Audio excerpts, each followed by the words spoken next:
16 марттан бастап барлық жерге объект жарияланды. Дұрыс. Бірақ бізде карантин болды ма? Бізде фактически карантин болған жоқ. Астана мен Алматы қалаларын жапқан кезде 19 күні жабамыз деді, одан кейін 3 жыл уақыт берді адамдардың кетуіне. Бүкіл Қазақстанға індет тарады. Біздің Шымкент пен Түркістан облысына именно Астанадан келді. Бұл қалай болғаны? Егер сол күні сол жерде жауып тастап, сол адамдардың бар сол жерде қалу керек еді. Сол жерде қалған адамдарға жаңағы жататын жайын сол қаланың ішіндегі адамдарға, одан кейін жейтін тамағын деген сияқты қаланың ішінде ұйымдастыру керек еді ғой. Ал енді мысалға осы Шымкент пен Түркістанның арасында мысалға көптеген адам Шымкенттің жан-жағынан келіп, осы Түркістан облысының адамдары Шымкентке келіп жұмыс жасайды. Болмаса Шымкенттің адамдарының көбісінің егістіктері бар Түркістан облысында. Солар барамай, келемей қалды. Шымкентті жауып тастады. Шымкентте де коронавирус өршіп тұр, Түркістан облысында да өршіп тұр.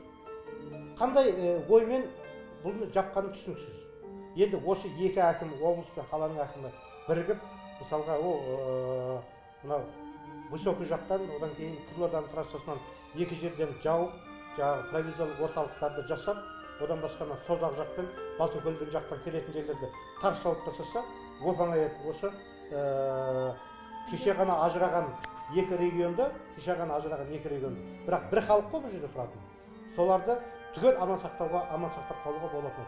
Бірде-бір адамды жұқтырмай. Енді мынау көршілес Өзбекстанның көптеген облыстарында бірде-бір факті жоқ. Бірде-бір факті тіркелмеген. Ташкентте көп болып жатыр деп естіп жатырмыз.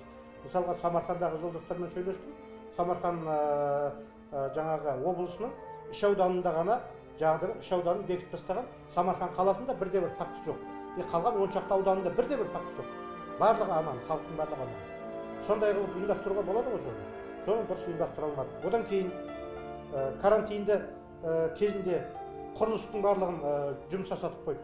Одан кейін ана сергек бірден кейде тіркеліп, адамдардың барлығы көшеде жүрді. Тура қазір карантин. Көшеге шықсаң, көшеде пробка. Тек қана бизнестерге жұмысына бұлар қолайсыз жағдайға бизнесті тоқтатып тұр. Бұлайша адамның бәрі көшеде жүр. Бұл қандай карантин ол? Карантин болды ма? Ол дұрыстап болу керек. Мысалға Франциядағы достарымызбен сөйлестік. Францияда мысалға 30 минут уақыт береді. Магазинге барып, продуктын алып, намен алып келуге.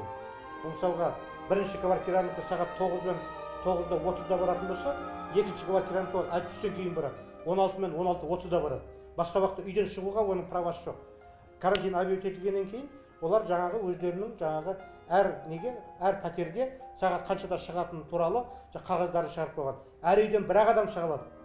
Өйткені әр үйге бір-ақ жапырақ қағаз берген. Екінші адамды алып қызын артып барып, болмаса баласын ертіп барып ол жүре алмайды. Вот міне карантин. Сол карантинде олар уже жеңіп, көптеген жаңағы бизнес объекттерінің барлығын жұмысын істетіп жатыр.